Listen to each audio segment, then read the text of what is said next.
ರಾಜ್ಯದಾದ್ಯಂತ ಕೂಡ ಧಾರಾಕಾರ ಮಳೆಗೆ ಜನಜೀವನ ಅಸ್ತವ್ಯಸ್ತಗೊಂಡಿದೆ. ಪ್ರಮುಖವಾಗಿ ರಾಜಧಾನಿ ಅಂದ್ರೆ ಬೆಂಗಳೂರಿನಲ್ಲಿ ವಿಪರೀತ ಮಳೆಯಾಗಿರುವ ಪರಿಣಾಮ ಇಡೀ ಅರ್ಧಕರ್ಧೆ ಬೆಂಗಳೂರು ಜಲ ದಿಗ್ಬಂಧನಕ್ಕೆ ಒಳಗಾಗಿದೆ ಅಂದ್ರೂ ಕೂಡ ತಪ್ಪಾಗ್ಲಿಕ್ಕಿಲ್ಲ.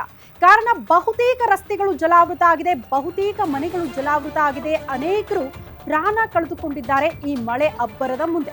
ಹಾಗಾಗಿ ಎಲ್ಲೆಲ್ಲಿ ಯಾವ ರೀತಿಯ ಅವಾಂತರಗಳು ಆಗಿದೆ ಅನ್ನೋದರ ಡೀಟೇಲ್ಸ್ ಅನ್ನ ನಿಮ್ಮ ಮುಂದೆ ಇಡ್ತಾ ಹೋಗ್ತೀವಿ. ಪ್ರಮುಖವಾಗಿ ಮುಂಗಾರು ಪೂರ್ವ ಮಳೆಗೆ ಬೆಂಗಳೂರು ನಲುಗಿ ಹೋಗಿದೆ, ರಸ್ತೆಗಳೆಲ್ಲ ಮುಳುಗಡೆಯಾಗಿದೆ, ದಿಕ್ಕೇ ತೋಚದಂತಾಗಿದೆ. ಜನಕ್ಕೆ ಏನ್ ಮಾಡಬೇಕು ಅಂತ ಕೂಡ ಗೊತ್ತಾಗ್ತಿಲ್ಲ. ತಗ್ಗು ಪ್ರದೇಶದ ಮನೆಗಳಿಗೆ ನೀರು ನುಗ್ಗಿದೆ. ಹಾಗಾಗಿ ಜನ ರಾತ್ರಿ ಇಡೀ ಕೂಡ ಜಾಗರಣೆ ಮಾಡಿದ್ದಾರೆ. ನಿನ್ನೆ ರಾತ್ರಿಯಿಂದ ಸುರಿದ ಮಳೆಗೆ ಅಸ್ತವ್ಯಸ್ತ ಜನಜೀವನ. ಇವತ್ತು ಮತ್ತೆ ಬೆಳ್ಳಂಬೆಳಗ್ಗೆ ವರುಣನ ಎಂಟ್ರಿ ಆಗಿದೆ. ಹಾಗಾಗಿ ಜನ ಆತಂಕದಲ್ಲಿದ್ದಾರೆ. ಬೆಂಗಳೂರಿನಲ್ಲಿ ಇನ್ನೂ 3-4 ದಿನ ಇದೇ ರೀತಿ ಮಳೆ ಮುಂದುವರಿಯುತ್ತೆ ಅಂತ ಹವಾಮಾನ ಇಲಾಖೆ ಸೂಚನೆ ಕೊಟ್ಟಿರುವ ಪರಿಣಾಮ ಜನ ಮತ್ತಷ್ಟು ಆತಂಕಕ್ಕೊಳಗಾಗಿದ್ದಾರೆ.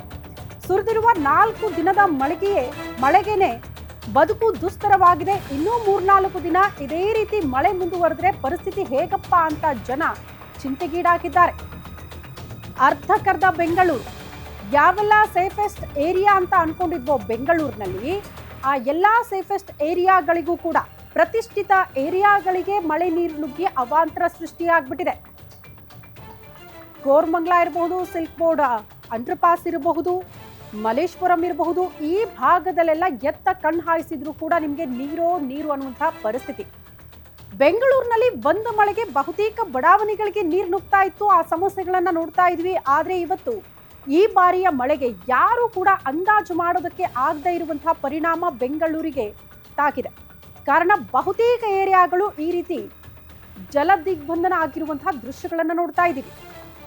ಮನೆಯಿಂದ ರಾತ್ರಿ ಇಡೀ ಕೂಡ ಜನ ನೀರು ಹೊರಗಡೆ ಹಾಕೋ ಪ್ರಯತ್ನದಲ್ಲೇ ಇದ್ದಾರೆ. ಬಟ್ ಈಗ ಮತ್ತೆ ಬೆಳಗಿನ ಜಾವ ಜಿಟಿ ಮಳೆ ಪ್ರಾರಂಭ ಆಗಿರೋದ್ರಿಂದ ಮತ್ತೆ ಜನ ಆತಂಕದಲ್ಲಿದ್ದಾರೆ.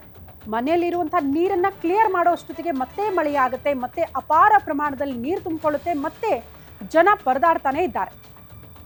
ಹೇಗಂದ್ರೆ ಮನೆ ಬಿಟ್ಟು ಆಚೆ ಬರೋದಕ್ಕಾಗಲ್ಲ, ಅಷ್ಟು ಅರ್ಧಕರ್ಧ ರಸ್ತೆ ಮೇಲೆ ನೀರು, ಮನೆ ಒಳಗಡೆ ನೀರು, ವಾಹನಗಳು ಮುಳುಗಡೆಯಾಗಿದೆ. ಸೊ ದಿನನಿತ್ಯದ ವಸ್ತುಗಳನ್ನ ತರೋಕ್ಕೂ ಕೂಡ ಜನರ ಪರದಾಟ ಆಗ್ತಾ ಇದೆ. ಇನ್ನು ಕೆಲಸಕ್ಕೆ ಹೋಗೋವರ ಪರಿಸ್ಥಿತಿ ಹೇಳ್ತಿರದ್ದು ಅದೇ ಟ್ರಾಫಿಕ್ ಜಾಮ್, ಜಲಾವೃತ ಆಗುವ ರಸ್ತೆಯಲ್ಲೇ ಓಡಾಡುವಂತಹ ಅನಿವಾರ್ಯತೆ, ಇದೆಲ್ಲದರ ಮಧ್ಯೆ ಕೂಡ ಕೆಲವರು ಕೆಲಸಕ್ಕೆ ಹೊರಡುವಂತಹ ಪ್ರಯತ್ನಗಳನ್ನ ಕೂಡ ಮಾಡಿದ್ದಾರೆ. ಬಟ್ ವರುಣ ದೇವ ಅಂಥ ವಾಹನ ಸವಾರರಿಗೂ ಕೂಡ ಇವತ್ತು ಶಾಕ್ ಕೊಟ್ಟಿದ್ದಾರೆ.